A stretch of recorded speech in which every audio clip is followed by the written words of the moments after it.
we're going to finish up talking about chapter 21 and then move on to 22. And kind of the way that I want to arrange this discussion is to get everyone to talk, to kind of measure your assessment. So I have those chairs up there. I'm going to line them up, and those are going to be kind of like the hot seats. So I did this because in the feedback for the group work, someone had mentioned something like this. Just kind of getting everyone engaged to kind of see where you guys are, check your assessment. And I think there's a lot of voices we don't hear in this room. There's some we hear more than others, which those voices are great, and they really kind of help the discussion flow. But I want to hear everyone. So once we finish up 21 and move on to 22, I'm going to set these chairs up, and you can only speak when you're in the chair, okay? So I'm going to throw a question out there to start us off, and 5 people who think they have a response to it should go sit in the chairs, okay? Can you kick people out of chairs? So, so are you asking if they're taking too long? Or like you want to say something? So if you're not up there and you have something to say, you should write a note about it or just remember it for when you get in the chair. What I want to do though is have everyone in the room make at least 2 comments. So that's an observation, a question that they had, and that's while they're in the chair. So once they make those 2 comments, then they should go sit in their seats so someone else can take their spot. Okay? So I want it to be focused primarily on chapter 22, but I also want you guys to try to make some other connections. So a great comment is just like, when Brother Jack said this, it made me think about blah, blah, blah. And that could be something related to your life or to things that are happening in the world today, that kind of thing. Just like relevant connections, or something that is like a flashback to a different part of the book, something like that. Or maybe you just have a question for the rest of your classmates about something you didn't quite understand. Okay? A comment that is not sufficient is just saying like, oh, this is a dandy chapter. Okay? So, we're going to finish 21, like I said, and then we'll start that. Okay? So, chapter 21, we left on that quote on page 458. Tell them to teach them that when they call you end to make a rhyme with trigger, it makes the gun backfire. So I asked you guys to kind of go home and think a little bit about that last night. Did anyone come up with ideas about what that meant? Yeah, Lawrence, you kind of got cut off yesterday. You still remember kind of? Oh, well, I was just saying that I think that when a policeman is kind of profiling someone, if they blatantly say that that's what they were doing or something along those lines, then it just takes the argument out of the crime that the victim was doing. Okay, so that overshadows anything that might be going on before. Okay, good. Anyone want to add to that?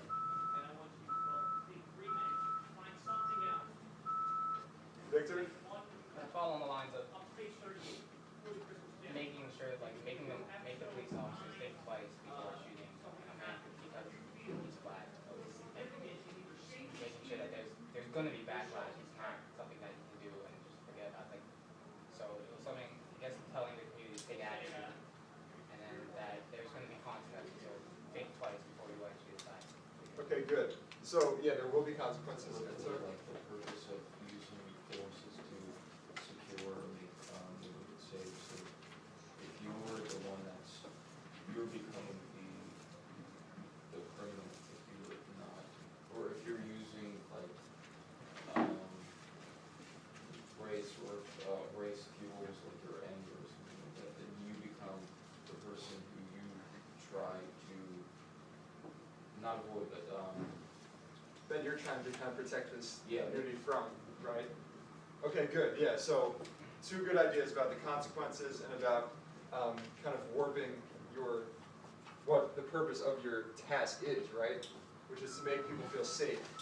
However, it's got those consequences if you kind of take the power that you have and use it in improper ways. So here, there's unintended consequences of him pulling that trigger because he's shooting a black man because he's black, right? And that blows up in his face, and the whole community is turned against him. rather than the policeman making everyone feel safe, they kind of feel more vulnerable. Yeah? I think that, okay, well, I'm not extremely so it might be the same. That's okay. But I think that it means that when you use someone being black as an excuse to kill them, then, like, when they keep doing, like, by using the fact that someone's black as an excuse to kill them, it's gonna cause a backfire. I mean, like, if you keep doing this, like, we're gonna fight back. Okay. Yeah, so yeah, I think you guys are kind of on the same path there. And it's actually doing the exact opposite of what your action is intended to do. Okay? Any other thoughts on that? I think that's a really important line. Michelle?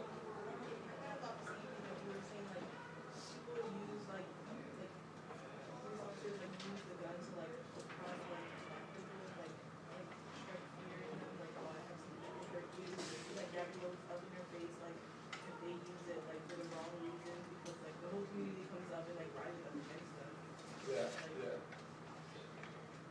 Good. Okay, anyone else? Yeah, Soko? Well, I think it means that racism hurts yourself, the person you're perpetrating against. Because when I think about this, I think about a police officer who's black and instead he shoots himself. That the racism is trying to hurt yourself. Okay. Yeah, I think that's a really good point too. So we were talking kind of in a broader sense about how it impacts the community, but it also does hurt him, right, personally.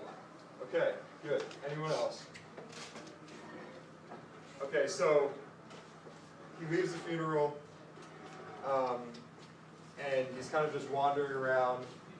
And then at the end of the chapter, on page 461, it says, "And through the haze I again felt the tension. There was no denying it. It was there, and something had to be done before it simmered away in the heat." So, what's the tension that he's feeling? What's that? Yeah, so the Brotherhood, as we saw before the funeral, is ignoring him, right? He can't get a hold of anyone. They lock him out of the meeting. He doesn't know what's going on in his district. And then he kind of just gives this impromptu speech, and he knows it kind of goes against what they stand for. So he knows that something's going to happen. And that kind of leads us into chapter 22. Okay, so let's get this started.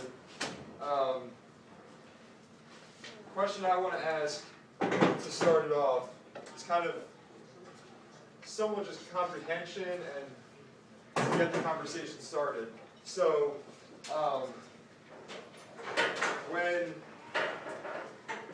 when the narrator walks into the room where his brothers have gathered, what is their reaction to him, and why do they behave in such a fashion towards their brother? So if anyone has a thought on that, just raise your hand, and I'll call you up to come here and then start speaking. So my goal with this is to have me kind of just moderate, and you guys pretty much lead the discussion. I don't want to talk too much. I want it to be all you guys. So if you've got something to say, point to me, you're up here. If you see someone else with a hand raised and you're done, you can stand up and ask them to replace you and just keep it going. Okay, so Alex, Lawrence. So so at the very beginning of the chapter, right? The narrator, yeah, you can go. The narrator walks into the room where the brothers have gathered. Why do they treat him the way that they do? So how do they treat him, and why do they treat him that way when he gets there? And if I could also ask you guys to try to speak up, that would be awesome, because you're being filmed. Okay? So, say hi. Hello. Hi. Hello. Alright, so whoever wants to start, just go ahead. Now it's kind of on you guys.